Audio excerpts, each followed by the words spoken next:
PCR, em português, reação em cadeia da polimerase, é uma técnica utilizada em biologia molecular para amplificar uma região do DNA em diversas ordens de grandeza, podendo chegar a milhões de cópias. É realizado inteiramente in vitro, utilizando a DNA polimerase, primers específicos, também chamados de iniciadores, um cofator cátion divalente, geralmente sendo magnésio 2+, tampão para manutenção do pH, e desoxirribonucleotídeos trifosfatados, conhecidos como DNTPs, para a síntese de uma nova fita de DNA. A polimerização da nova fita ocorre com a adição dos nucleotídeos na extremidade 3' dos iniciadores que estão anelados ao DNA molde.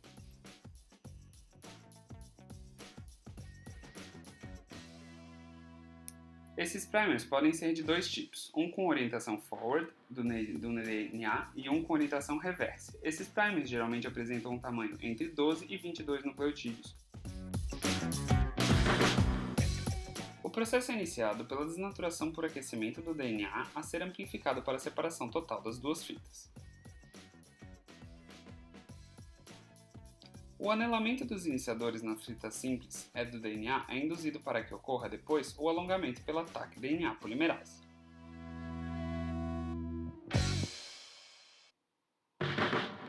O ciclo, que ocorre em 3 etapas, desnaturação, anelamento e alongamento, ocorre repetidas vezes para que sejam obtidas diversas cópias da sequência de DNA.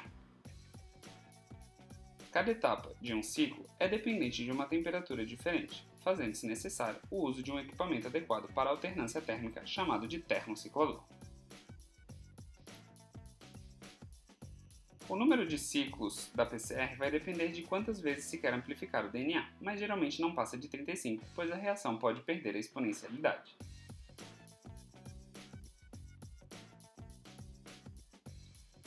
O padrão de amplificação segue uma progressão geométrica, ciclo a ciclo. Uma única cópia de uma porção do DNA se multiplica em 2, 4, 8, 16, 32 cópias e assim por diante. Assim, uma sequência de DNA que inicialmente era indetectável pode ser identificada facilmente como uma única banda em eletroforese em gel de agarose. Nesses casos, o DNA, sendo uma molécula conhecidamente carregada com carga negativa, migrará para o polo positivo da eletroforese, facilitando a análise do resultado. Para visualizar a banda amplificada, geralmente se utilizam agentes intercalantes como luminol, brometo de etídio, entre outros. O Nested PCR é uma técnica baseada na PCR convencional. Consiste na PCR do produto de uma outra PCR para obter maior sensibilidade e especificidade a partir da utilização de dois pares de primers diferentes.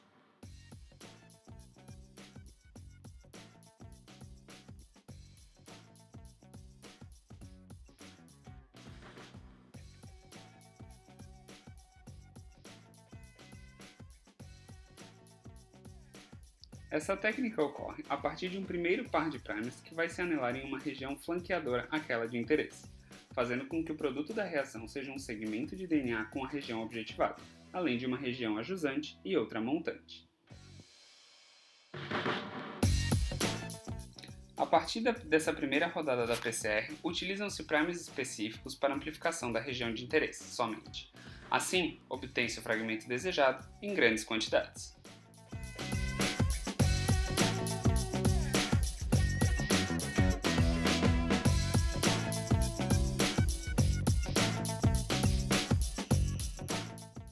A PCR multiplex é uma metodologia empregada para a amplificação de diversos fragmentos de DNA simultaneamente, em uma mesma reação.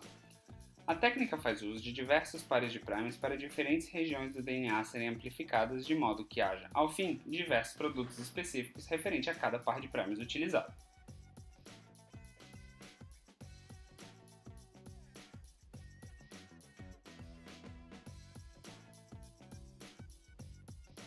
Para obter o resultado esperado da reação, o protocolo deve ser otimizado e a temperatura de melting de cada par de primers é fundamental para que todos os fragmentos desejados sejam amplificados. Assim, a partir de uma amostra de DNA genômico, por exemplo, pode-se amplificar diversas regiões da molécula para análise. Para a identificação dos fragmentos posteriormente, busca-se construir os amplicons de maneira que tenham tamanhos diferentes para separação em eletroforese. Outra alternativa seria a marcação de cada um dos pares de primers com diferentes fluoróforos para identificação.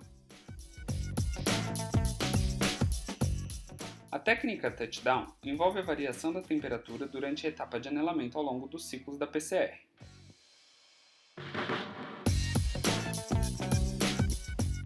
Ou seja, são vários ciclos com diminuição da temperatura para o anelamento dos primers. Essa estratégia tem como objetivo obter maior especificidade durante a reação. A temperatura de melting dos primers determina o limite da temperatura de anelamento. Assim, temperaturas mais altas farão com que somente primers realmente específicos se liguem ao molde. Nesse caso, nos primeiros ciclos com a temperatura mais alta, somente os fragmentos mais específicos, inclusive o amplicon de interesse, serão replicados.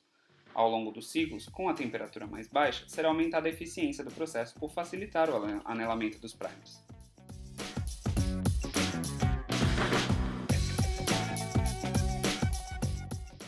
A estratégia desenvolvida na técnica da PCR Hot Start se baseia no uso de uma DNA polimerase inativada quimicamente, com a ação de anticorpos ou até mesmo de aptâmeros. Ao iniciar a PCR, o sistema deve ser aquecido a uma temperatura próxima dos 95 graus para que haja desnaturação das fitas molde e ativação da DNA polimerase.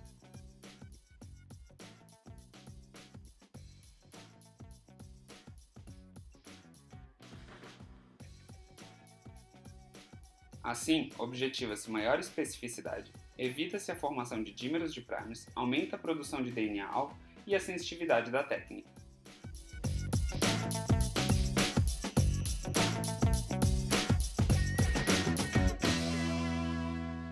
A expressão heteróloga de proteínas em sistema procarionte é uma técnica muito utilizada e é baseada na metodologia do DNA recombinante.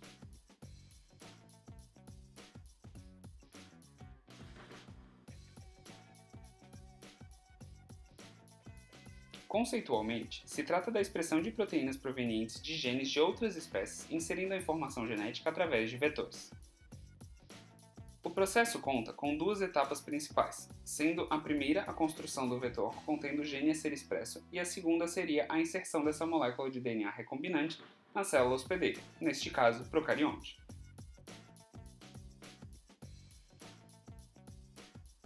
Tendo, por fim, uma célula capaz de expressar o gene de interesse.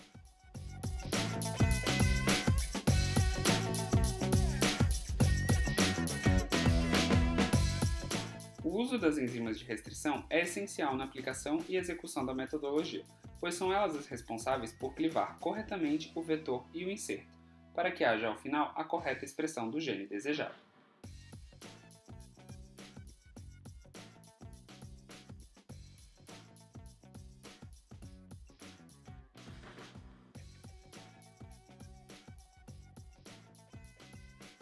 As enzimas DNA ligase, por sua vez, também exercem um papel de extrema importância, pois promovem a ligação entre o vetor e o inserto.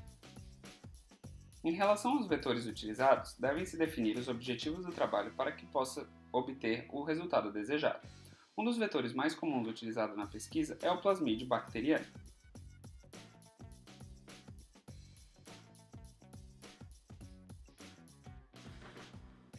Muitos fatores, como a origem de replicação, presença de sítio múltiplo de clonagem para inserção do fragmento de interesse e gene de seleção, como genes de resistência a antibiótico ou que conferem alguma coloração, devem ser bem estudados para a execução de um bom experimento. Para que e como o DNA plasmidial contendo o inserto podem ser internalizados? Para que ocorra a expressão dos genes contidos no plasmídio, deve-se internalizá-lo para que essa molécula de DNA tenha acesso à maquinaria celular do hospedeiro. Existem diversas formas para que esse plasmídio seja inserido na célula bacteriana. Alguns exemplos são a eletroporação, a qual age através da aplicação de um campo elétrico, e o choque térmico, o qual irá captar o DNA através de zonas de adesão com o auxílio de íons cálcio.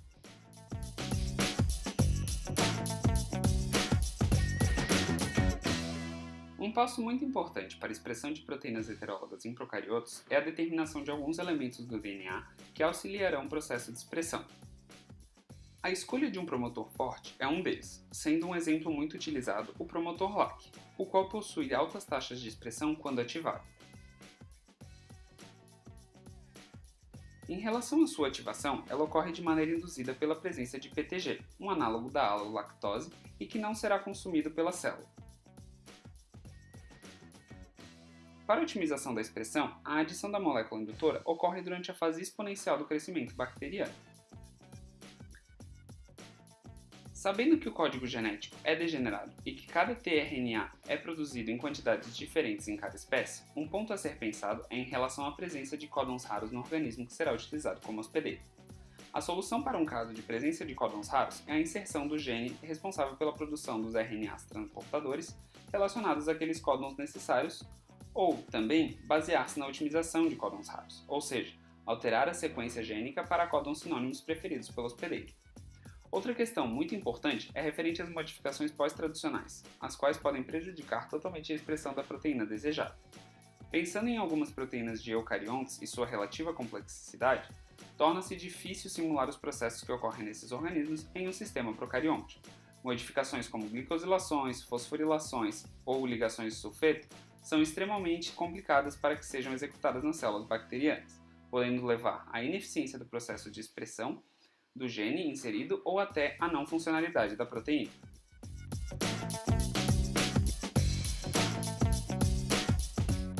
Com a construção do vetor de expressão, a escolha do hospedeiro e do método de inserção da molécula recombinante no hospedeiro, diversos são os caminhos a serem seguidos. Dependendo das características da proteína produzida e os objetivos pretendidos no trabalho, podem ser realizadas diversas análises referentes à sua atividade no hospedeiro, características fenotípicas ou até mesmo realizar a sua purificação para posteriores aplicações e análises.